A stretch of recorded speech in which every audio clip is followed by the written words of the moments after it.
नमस्कार, मैं आपका माधव पांडे और आज का विषय है शिव पार्वती विवाह। शिव पार्वती विवाह की कथा को हमारे भारतवर्ष की आध्यात्मिक कथाओं में से बहुत ही महत्वपूर्ण माना जाता है।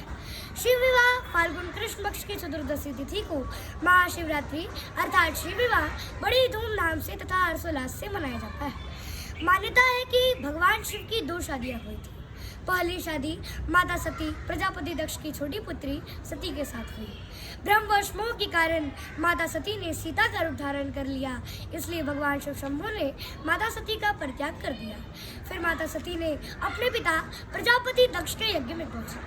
प्रभु शिव शंभु ने उन्हें बहुत मना की कि तुम्हारे पिता ने तुम्हें मेरे बैर के कारण तुम्हें विसरा दिया है। हमारे बैर तुम विसरा, अर्थात हे सती तुम वहां मत जाओ। लेकिन माता सती ने भगवान शिव की एक नहीं मानी। भगवान ने कहा कि बिना नेवताम मत जाएगा भवानी और नहीं मिलतो तुरा पीढ़ा। अब यहाँ विडम्बना तो देखिए कि उस जमाने से स्त्रियां अपने मायके के सामने अपने पति की एक भी नहीं सुनती है और वो प्रथा आज तक चली आ रही है। जब भगवान शिव शंभु मैया सती को समझा नहीं पाए, समझा कर हार गए, तो आजकल के हम सब पुरुष किस खेत की मूली है भाई। जब माता सती अपने पिता प्रजापति दक्ष के यज्ञ में पहुंची तो उन्हें उनके पिता द्वारा बहुत अपमानित किया गया। सती क्रोध के वशीभूत होकर योगानल में जल मरी। जब भगवान शिव शंभु को यह बात पता चली तो बहुत विध्वंस हुआ। माता सती के मृत शरीर को गोद में लेकर भगवान शिव तांडव करने लगे।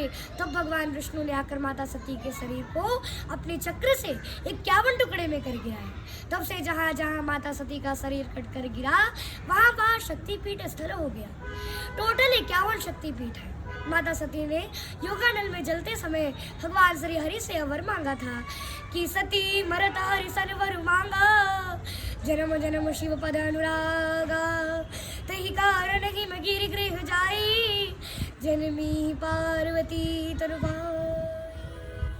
अर्थात माता सती ने मरते समय भगवान श्री हरि से वर मांगा था कि मेरा हर एक जन्म में शिव जी के चरणों का अनुरागी बनो, और इसी कारण से उन्होंने हिमालय के घर में माता पार्वती के रूप में जन्म लिया। अब यहाँ व्यवस्था तो देखिए कि माता का पुनर्जन्म हो चुका है और भगवान शिव मैया सती के वियोग में समाधि में बैठे रहते हैं। सती के विरह में उनकी दयनीय दशा हो गई है।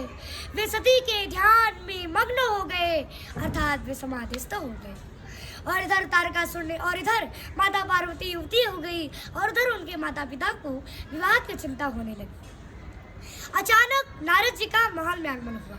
नारद जी ने माता पार्वती को भगवान शिव के वर के रूप में पाने के लिए शिव आराधना करने के लिए बोल गए।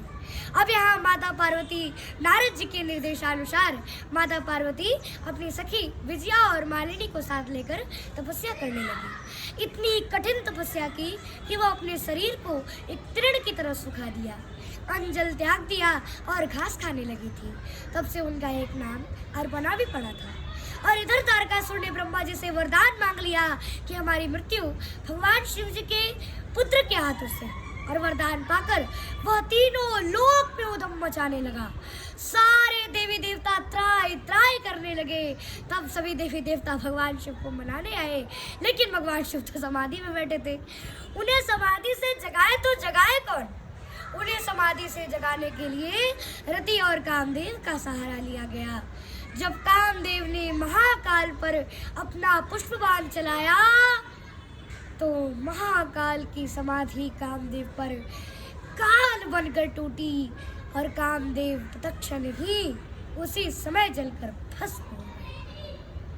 और ये सब माता पार्वती विवाह देख रही थी। महाकवि कालिदास ने अपने रचित कुमार संभवम के पंचम सर्ग के प्रथम श्लोक में स्त्री की सौंदर्यता का वर्णन करते हुए लिखा है कि तथा समक्षम दहता मनोभवम विना किनाव मनोरथा सती निलिन रूपम हृदयेन पार्वती प्रियेषु सौभाग्य फला ही चारुता।